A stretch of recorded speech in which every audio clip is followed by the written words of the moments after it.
Hi, everybody, and welcome to our first discussion on our names and also abstract terms.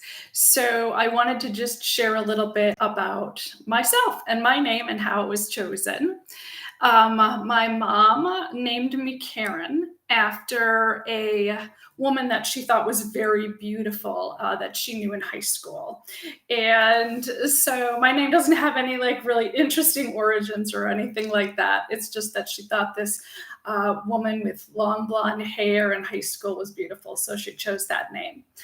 And but the meaning of my name, if you were to look it up online, Karen means pure and innocent. And do I identify with that? That's an interesting question.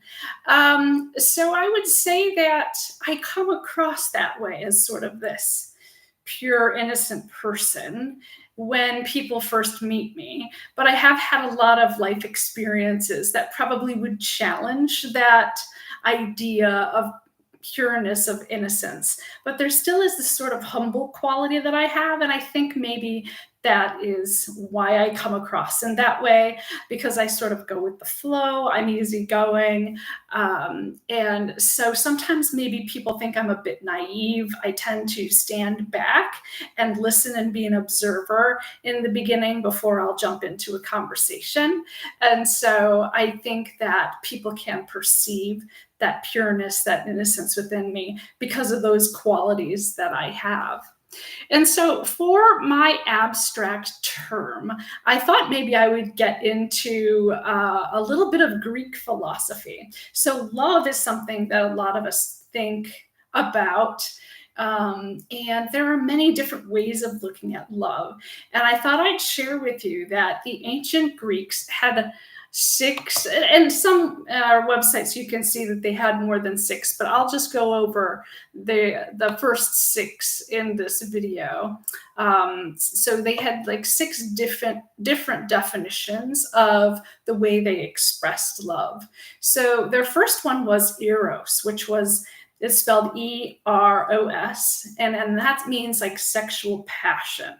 So it was named after the Greek god of fertility, and it represented this idea of sexual passion and desire. But the Greeks didn't really think of that as a positive thing as we do today. They thought it was dangerous. It was viewed as kind of fiery and an irrational form of love. That could take hold of you and possess you, maybe even take away like your critical thinking skills, right? So they didn't see that as a positive form of love. And even this idea that there might be a loss of control within Eros frightened the Greeks. And so that's something that we can kind of see in our world today is this when we're first in love with somebody, there is this kind of feeling of a loss of control, this sort of new relationship energy that we get caught up in, and then our blinders are kind of on and we forget about everything around us. So I think that is one interesting way of looking at love.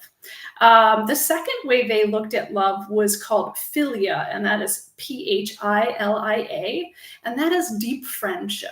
So that's a kind of love that you would have with your friends. And it's a kind of love that the Greeks valued far more than the base of sexuality or eros. So philia is more like a camaraderie or friendship that developed between men. So if we think back into history, men were centered and presenced in this time rather than females. So everything I'm describing here, the Greeks would have described in terms of relationships with men as far as friendship is concerned. Some scholars questioned whether or not, women could have true friendships.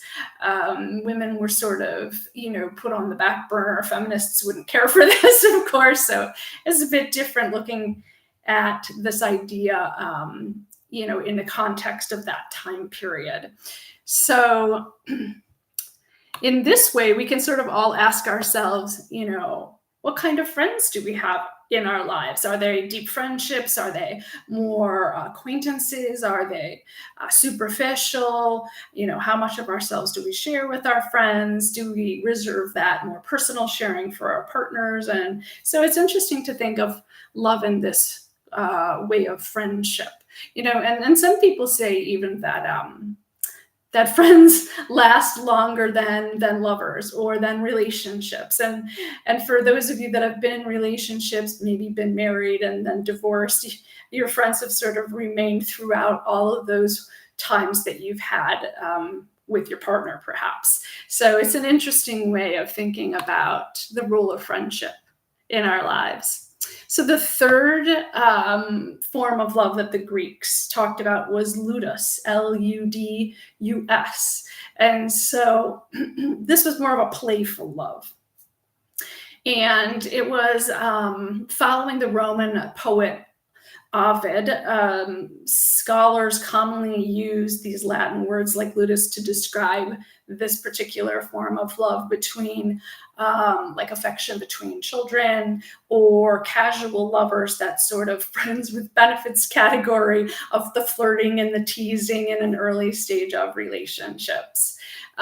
You can also think of it in terms of friendship, like when you're bantering in a bar, laughing with friends, or going out dancing. It was just this sort of fun, playful substitute for sex itself. So it wouldn't, be sexual in nature.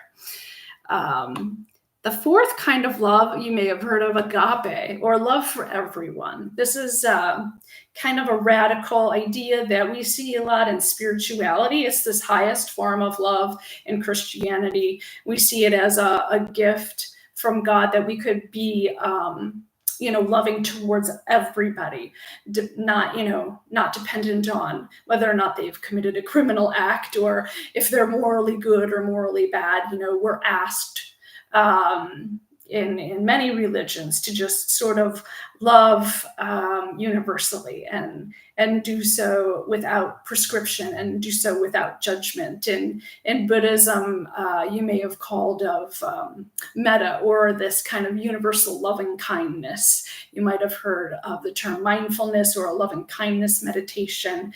So this would be the kind of love that would be it's seen as this universal way of embracing other people with complete acceptance. So the fifth definition, I guess, would be pragma, Pragma. And this is that long-standing love.